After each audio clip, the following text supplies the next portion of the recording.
다섯째 날입니다. 문자적인가 상징적인가? 문자적으로 상징적으로 스스로 성경을 설명하도록, 그리고 예언을 상징으로 말씀하신 데에는 이라고 하는 어절들이 보이는데요. 이야기들을 모아보면 예언 연구의 정점, 그것은 상징적인 언어의 해석을 어떻게 하느냐에 따라서 달라진다라고 이야기를 하고 있습니다. 확인해 보도록 하겠습니다. 예언을 연구하는 사람들이 다루어야 할 핵심 문제는 성경의 언어를 문자적으로 받아들여야 될지 상징적으로 받아들일지를 결정하는가에 달려 있습니다. 성경 기자가 상징적 언어를 사용했는지 여부를 어떻게 판단할 수 있으며 그것이 상징이라면 무엇을 나타내는 것일까요? 이 문제를 풀기 위한 중요한 방법이 상징이 현대에 어떻게 사용되는지 살펴보는 것이 아니라 그 표상, 즉 상징이 성경 자체 내에서 어떻게 사용되었는지를 살펴보는 것입니다. 어떤 사람들은 다니엘서 7장에 등장하는 상징 곰이 오늘날 러시아의 상징으로 자주 사용되기 때문에 러시아를 가리키는 것으로 해석하는 경우도 있습니다. 하지만 이것은 성경의 상징을 해석하는 건전하고 안전한 방법이 아닙니다. 두 번째 부분에서는 다음 구절을 찾아보면서 성경이 스스로 설명할 수 있도록 해보라고 하는데요.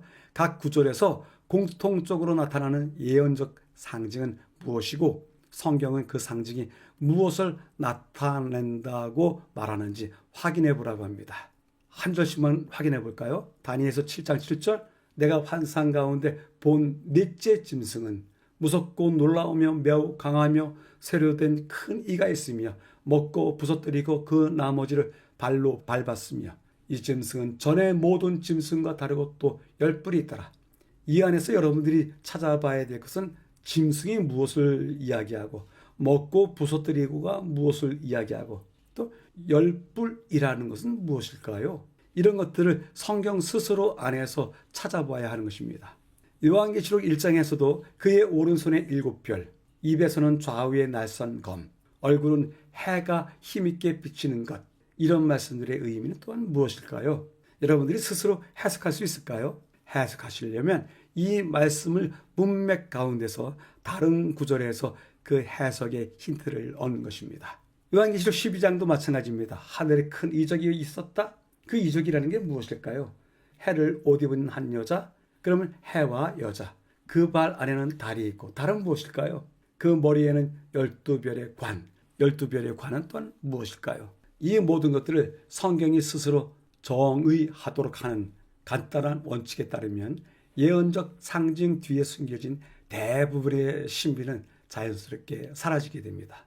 우리가 지금 읽었던 말씀 중에서 뿔은 정치 세력이나 국가를 이야기하고요. 칼은 하나님의 말씀을 이야기하고 여자는 교회를 상징할 수 있습니다.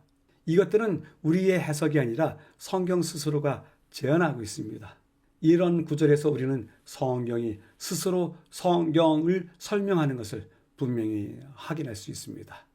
마지막 부분에서는요. 그럼에도 왜 하나님께서 직설적으로 말씀하지 않고 상징으로 말씀하셨는지 의문이 남게 됩니다. 예를 들어서 베드로전서 5장 13절에서 베드로는 로마라고 하는 도시를 바벨론이라고 비밀스럽게 언급했습니다. 왜일까요? 하나님께서 예언을 상징으로 말씀하신 데에는 여러 가지 이유가 있을 수 있습니다만, 예를 들어서 신약교회의 경우 요한계시록에서 만약 로마를 그토록 많은 악이 가득한 존재로 가리켰다면 극심했던 교회에 대한 박해가 더 심해졌을 수도 있기 때문일 것입니다. 이유가 어찌되었든 하나님께서는 분명 우리가 상징의 의미를 이해하기 원하신다는 것을 성경 스스로에게서도 읽을 수 있습니다. 교훈은 다음과 같이 이야기합니다. 성구는 성구끼리 비교되어야 한다. 성경을 연구하는 학생은 성경 구절을 그 전체적인 입장에서 관찰하는 동시에 부분적인 관계를 알아내도록 배워야 한다. 그는 성경의 중요한 중심 제목인 세상에 대한 하나님의 근본 목적, 대쟁투의 시작과 구속 사업의 기원에 대한 지식을 얻어야 한다.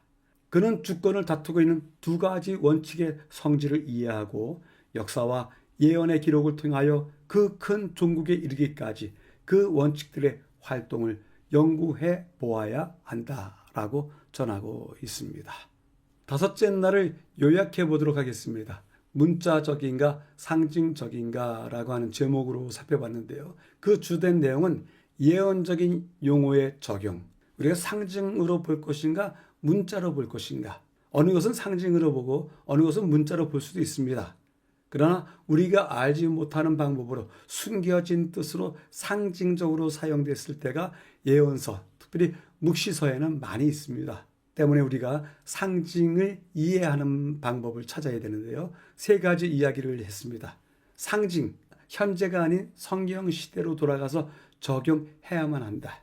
예언의 상징적인 용어가 나올 때는 성경 스스로 해석할 수 있도록 살펴보아야 한다. 상징을 사용한 이유가 무엇이었겠는가? 여럿 있겠지만 하나님께서는 그러한 상징을 사용하는 가운데서도 그 의미를 이해할 수 있도록 해 주셨을 뿐 아니라 우리가 이해하기를 원하신다라고 요약할 수 있습니다. 질문해 보겠습니다. 성경이 스스로 말하게 하라라고 하는 것은 어떤 의미고 혹 어떤 구절을 보았을 때 다른 성경 구절을 찾아봄으로써 해석이 됐던 부분이 있는지요? 그런 예를 찾아보시게 되길 바랍니다.